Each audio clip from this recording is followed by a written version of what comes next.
Hebrews 12, 1-3, New International Version.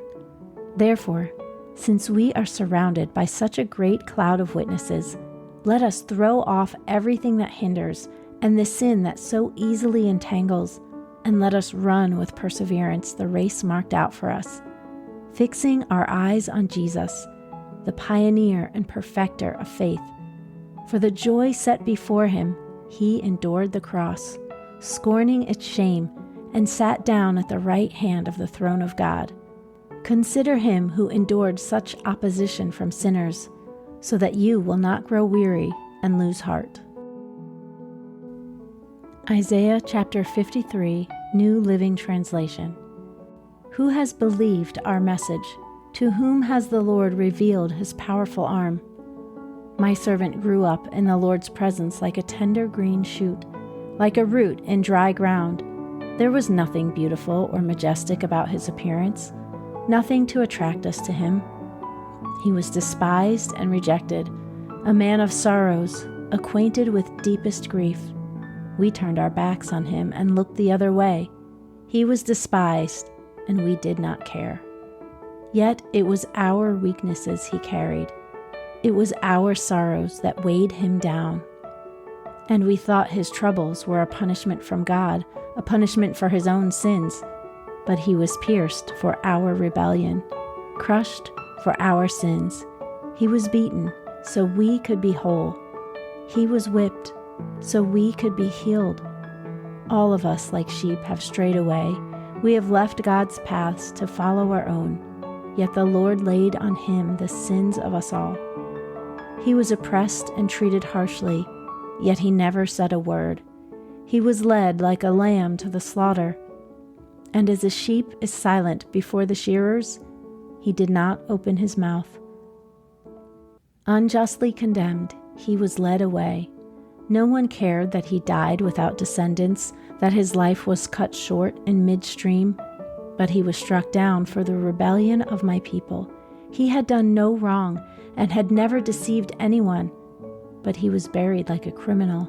He was put in a rich man's grave, but it was the Lord's good plan to crush him and cause him grief.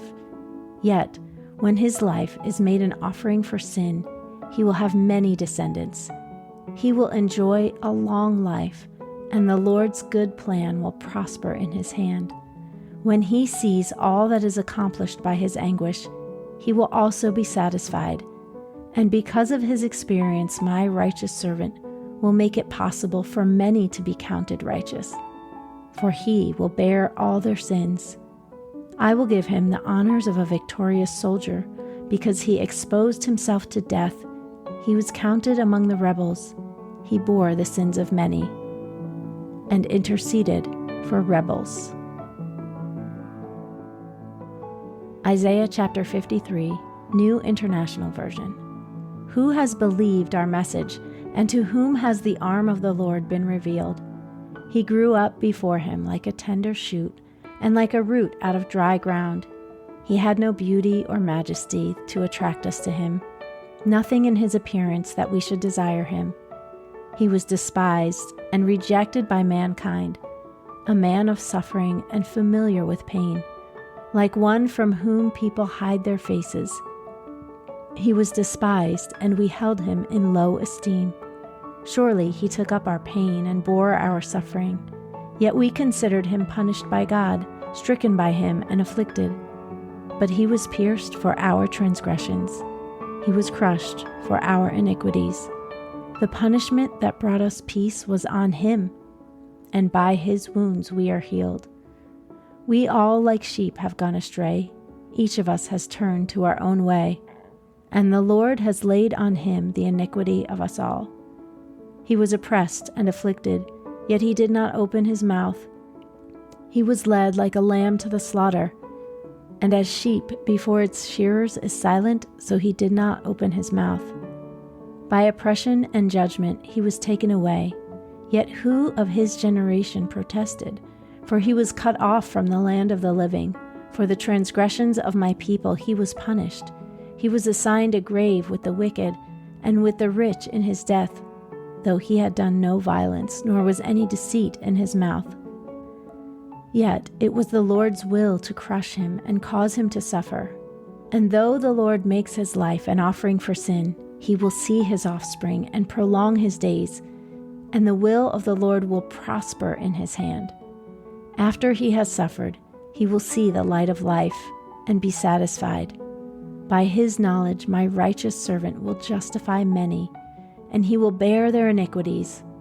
Therefore I will give him a portion among the great, and he will divide the spoils with the strong, because he poured out his life unto death, and was numbered with the transgressors. For he bore the sins of many, and made intercession for the transgressors.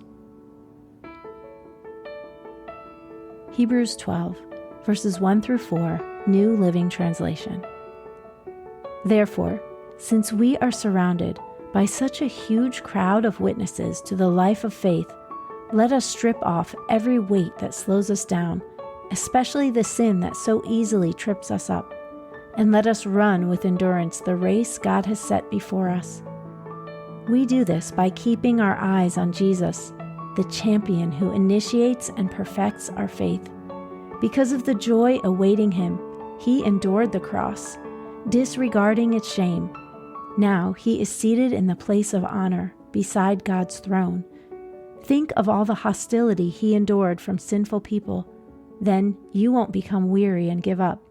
After all, you have not yet given your lives in your struggle against sin.